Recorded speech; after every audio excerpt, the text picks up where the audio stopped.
சரி, நான் 75% பாஸ்கருக்கு தரதா இருக்கேன். அது போக 25% நாம 5 பேரும், அதாவது ஸ்ரீதர், கோபால், நான், தாமு பேபி பிரிச்சுக்க போறோம். ஆளுக்கு 5% கிடைக்கும். மணி, நீ எங்களை ஏமாத்த பாக்குற. 25% 5ஆ பறிச்சா ஒவ்வொருத்தருக்கும் 5% இல்ல 14% கிடைக்கும் இல்லையா? அதானே வரும்.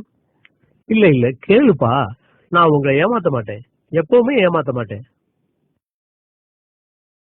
இரு நான் போட்டு காட்டுறேன். இந்த பாத்தீங்களா, 25 5ஆல வகுத்தா 5 வரும். 5 2ல போகாது. 5 25ல 5 தடவை வரும். புரிஞ்சுதா? தப்பு மணி, நான் கணக்கிட புலி, எங்கிட்டே வா, நான் போட்டு காட்டுறேன் பாரு.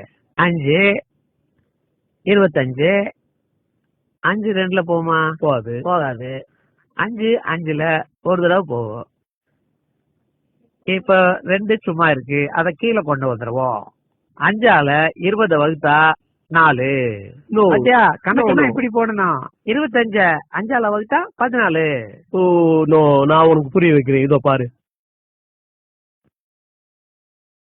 5 5 தரம் 5 5 5 25. பாரு, நல்லா போட்டாரு கணக்கு. என்ன உங்களுக்கு எவன் தான் கணக்கு சொல்லி கொடுத்தானு தெரியல. கொடுங்க, இப்படி நான் போட்டு காட்டுறேன். 14 5ஆல பெருக்கினாதான் 25 வரும். 5 × 4 20. 5 1ஆல இன்ட்டு பண்ணா 5, மொத்தம் 25. அவ்வளவுதான். இல்ல இல்ல, இங்க பாருமா, 5 14 நான் கூட்டி காட்டுறேன் பாரு, அப்ப புரியும் உனக்கு. 14 14 14 14 14. இப்ப கூட்டி பாரு, சரியா வரும். நீ சொல்றது தப்பு, நான் சொல்றதுதான் ரைட்டு, நீயே ஒத்துக்கோ பாரு. 4 8 12 16 20 21 22 23 24 25. அது கணக்குல ஏதாவது டவுட்னா என்கிட்ட கேட்டுக்கப்பா.